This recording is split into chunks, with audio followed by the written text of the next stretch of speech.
Alors bonjour à tous, c'est Puich. Aujourd'hui, on se retrouve. Oh là là là là, malheureux que nous sommes. On se retrouve pour la critique de Silent Night. Oh là là, la critique de Silent Night de John Woo. Mais j'aurais tellement aimé vous dire que c'est un pur chef-d'œuvre, que c'est le retour du maître, que c'est le retour aux affaires du sieur John Woo, Monsieur John Woo, le spécialiste ultime, le mec qui a fait les meilleurs, les plus grands films d'action ever, selon moi. Non, on va se calmer. Ben ouais, on se retrouve pour Silent Night, mais vous savez déjà ce que je vais vous dire, c'est une bouse. Alors, pas complètement, mais c'est un gros foirage. Alors, je dois vous dire que, bon, dès la bande-annonce, j'avais failli vous faire une petite vidéo pour vous parler du trailer. Dès la bande-annonce, je me suis dit, mais pourquoi, en fait, pourquoi ce projet? Pourquoi John Woo fait ce film? Et d'ailleurs, c'est une question qui m'a suivi tout au long de la vision du film. Je me suis dit, mais pourquoi il fait ce film? Quel est l'intérêt? Je sais pas, il est en manque de thunes. Pourquoi lui qui a prouvé, lui qui a une filmo, alors il a pas une filmo inattaquable parce que il a fait des merdes, hein, mine de rien. Il a fait des mauvais films. Mission Impossible 2 en tête. Paycheck aussi qui était vraiment pas ouf. D'ailleurs, hein, plus tôt dans sa partie de carrière à Hollywood, hein, évidemment, il a fait aussi parmi les plus grands films d'action ever, Le Syndicat du Crime. Bon, Le Syndicat du Crime 2 qui est un nanar volontaire, mais qui reste quand même avec des scènes d'action incroyables. Et évidemment, la sainte trilogie pour moi. euh, The Killer, Une balle dans la tête, à toute épreuve. Bon, là, c'est vraiment, c'est tout en haut, quoi. Tu peux pas. Et puis, par la suite, j'adore Wind Talker. Moi, c'est un film vraiment, c'est un film de cœur. Volte-face, évidemment. Et enfin, sa dernière pièce, vraiment, limite, elle aurait pu mettre une fin à sa carrière. C'est le dernier film ultime d'un immense réalisateur, Les Trois Royaumes. Alors, à voir absolument en version, la version de film, évidemment, la version chinoise, hein. Un film somme de toute une carrière. Vraiment un chef-d'œuvre ultime, sûrement un des plus grands films de guerre historiques comme ça. Enfin, pour moi, c'est un chef-d'œuvre ultime. J'attends avec impatience une sortie de 4K de tous les films que je viens de vous citer. Déjà en Blu-ray, ce serait déjà pas mal. Bon, les Trois Royaumes, ils y sont en Blu-ray dans des coffrets superbes de HK vidéo. Enfin bref, un immense réalisateur qui n'a absolument rien à prouver. Il y a quelques années, il nous a sorti une bouse là, mais irregardable. Mais j'ai même pas réussi à regarder en entier le film qu'il a fait au Japon. Là, je sais même plus comment il s'appelle. Comment il s'appelle cette bouse? Je sais pas. On va dire il est erreur de parcours. Et puis là, il y a ce Silent Night. La bande-annonce sort il y a à peine quelques mois, hein. Une sortie 1er décembre sur les plateformes de streaming américains. Ok. Un film sans parole, pas de parole. Donc, au vu de la bande-annonce qui nous vend une surenchère de scènes d'action, on se dit ok, il revient en mode c'est moi le boss. Ça va être 1h45. Alors le film dure 1h45, hein. 1h45 de gunfight ininterrompue, d'un père qui veut se venger, tout simplement. Une histoire extrêmement bateau. Une histoire bateau pour tout simplement nous mettre en scène des fusillades comme le maître en a le secret. Et ben, c'est pas vraiment ça, voire pas du tout. Pas du tout, du tout. Donc, de quoi ça parle? On va peut-être s'attarder immédiatement sur l'histoire. Alors, l'histoire, elle est extrêmement simple. On a un couple avec leur enfant. Ils jouent dans la cour le soir de Noël. Là, il y a une fusillade entre des gangs dans le quartier. Alors, apparemment, le quartier où ils habitent est gangréné par les gangs. Le gamin va se faire abattre, malheureusement. Lui, il va essayer d'arrêter les criminels. Il va se prendre une balle. Il va se retrouver à l'hôpital. Il va se retrouver avec une balle dans la gorge. Donc, il peut plus parler. Et c'est de là que vient peut-être l'idée du film. En fait, il n'y aura aucune parole dans tout le film. Il n'y a pas de parole. D'ailleurs, ça provoque parfois quelques incohérences, je trouve, notamment avec le méchant. Et en fait, il va se mettre en tête d'attendre un an, de s'entraîner pendant un an pour revenir le jour anniversaire de la mort de son fils et se venger de ce gang en les massacrant tous jusqu'au dernier.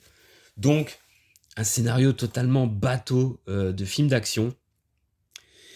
Et en fait, au début, le film, mine de rien, fonctionne pas trop mal. J'ai trouvé que la partie, alors la première scène d'action, elle est pas mal en fait, parce qu'il y a quand même une scène d'action, course-poursuite, où il va essayer d'arrêter les mecs avant de se faire fumer, de se prendre une balle. On voit d'ailleurs hein, immédiatement que John Woo n'a pas perdu la main. C'est des gunfights nerveux, c'est très bien filmé, les deux voitures qui se shootent comme ça en travers de la rue. C'est très très bien filmé, le découpage est impeccable, on a une sentiment de puissance malgré alors un crash en 3D dégueulasse. Globalement, c'est pas un gros budget, hein, ça se voit immédiatement. Mais après, j'ai envie de vous dire, hein, il a pas besoin d'un gros budget pour faire un film, mais pétaradant de partout. Donc c'est pas une excuse. Voilà, donc notre héros se retrouve à l'hôpital, son fils est mort, avec sa femme, ça part en couille, forcément, même s'il y aura aucun dialogue pour le montrer. C'est vraiment une narration visuelle. Mais en fait, le problème dans ce film, c'est que, ok, il a choisi une narration visuelle, très bien, mais en fait, ça n'apporte rien. C'est ça le problème. Alors, c'est pas déplaisant, on ne s'ennuie pas parce qu'il n'y a pas de dialogue, mais c'est juste que ça n'apporte absolument rien au film. Donc, à la limite, pourquoi ce choix? Pourquoi ce choix? Moi, je me suis dit plusieurs fois, parce que par exemple, il y a un inspecteur aussi qui suit l'affaire de loin. C'est pareil, on le verra jamais parler, c'est assez. Je sais pas, c'est assez naze, ça, c'est assez ridicule. On sent que par moment, le fait que les personnages ne parlent pas, c'est forcé. Et ça m'a pas plu. Surtout que ça n'apporte rien. Par contre, toute la phase entraînement, à mon grand étonnement, toute la phase entraînement, elle était en fait très sympathique. Ça fait très film de kung-fu classique, avec le héros qui est nul, qui va s'entraîner comme ça jusqu'à pouvoir affronter les plus grands maîtres en arts martiaux, à foutre des déculottés à des centaines de mecs. Ça fait très film de kung-fu classique chinois. Donc là, c'est un peu pareil. Il va s'entraîner dans sa cave, il va préparer tout un plan, il va se renseigner sur les mecs, il va s'entraîner à la conduite, au corps à corps, au tir aux armes à feu. Il va se choper tout un arsenal de flingues. Et ça dure 1 heure de film. Et à 1 heure de film, on se dit, bon, il reste 45 minutes, c'est la nuit du 24 décembre. Bon, là, ça va défoncer tout jusqu'à la fin. Et oui et non. C'est ça le problème. C'est que grosse déception.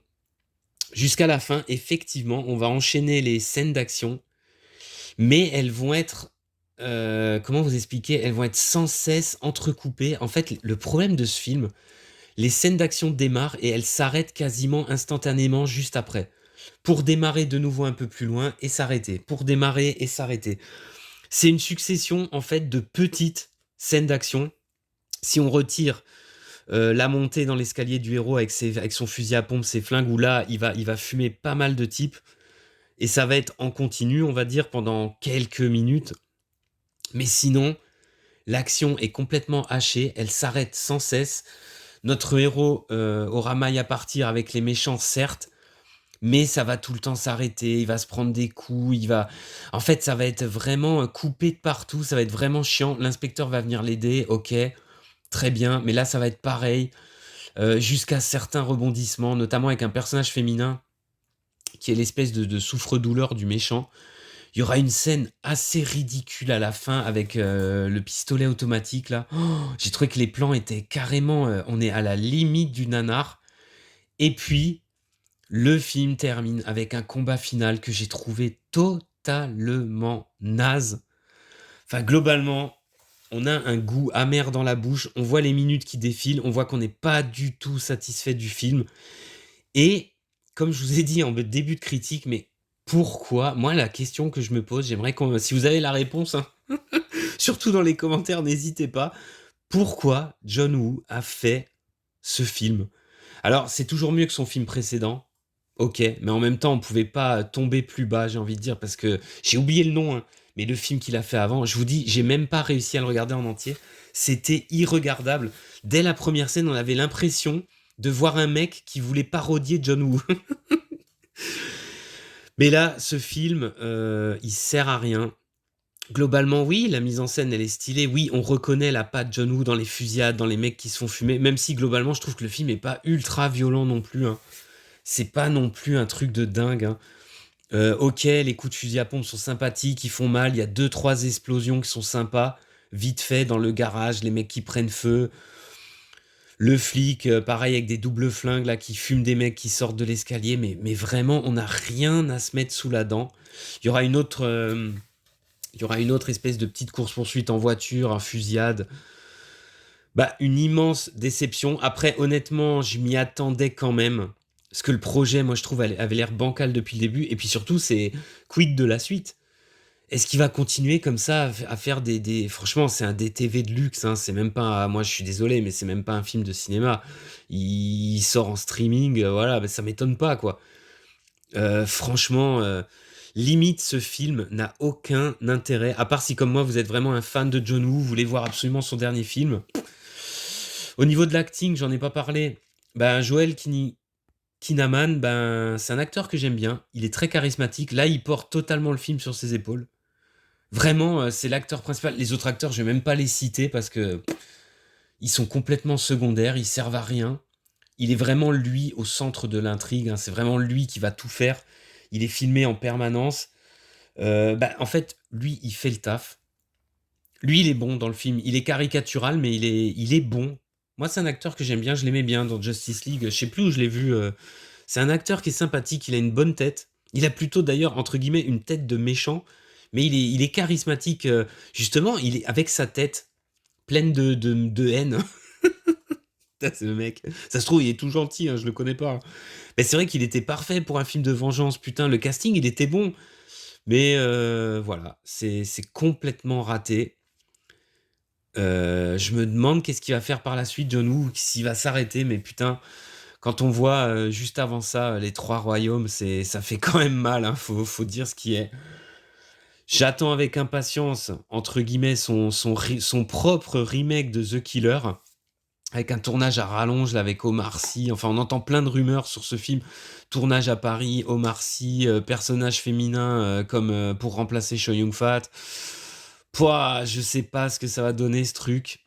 J'ai vraiment, alors j'espère de tout cœur me tromper, mais j'ai vraiment peine à croire qu'il va nous faire un film, ne serait-ce qui se hisse, qui se hisse au niveau de son The Killer de l'époque. J'ai vraiment du mal à le croire. En tout cas, voilà, c'est dommage de voir, entre guillemets, une semi-chute, hein.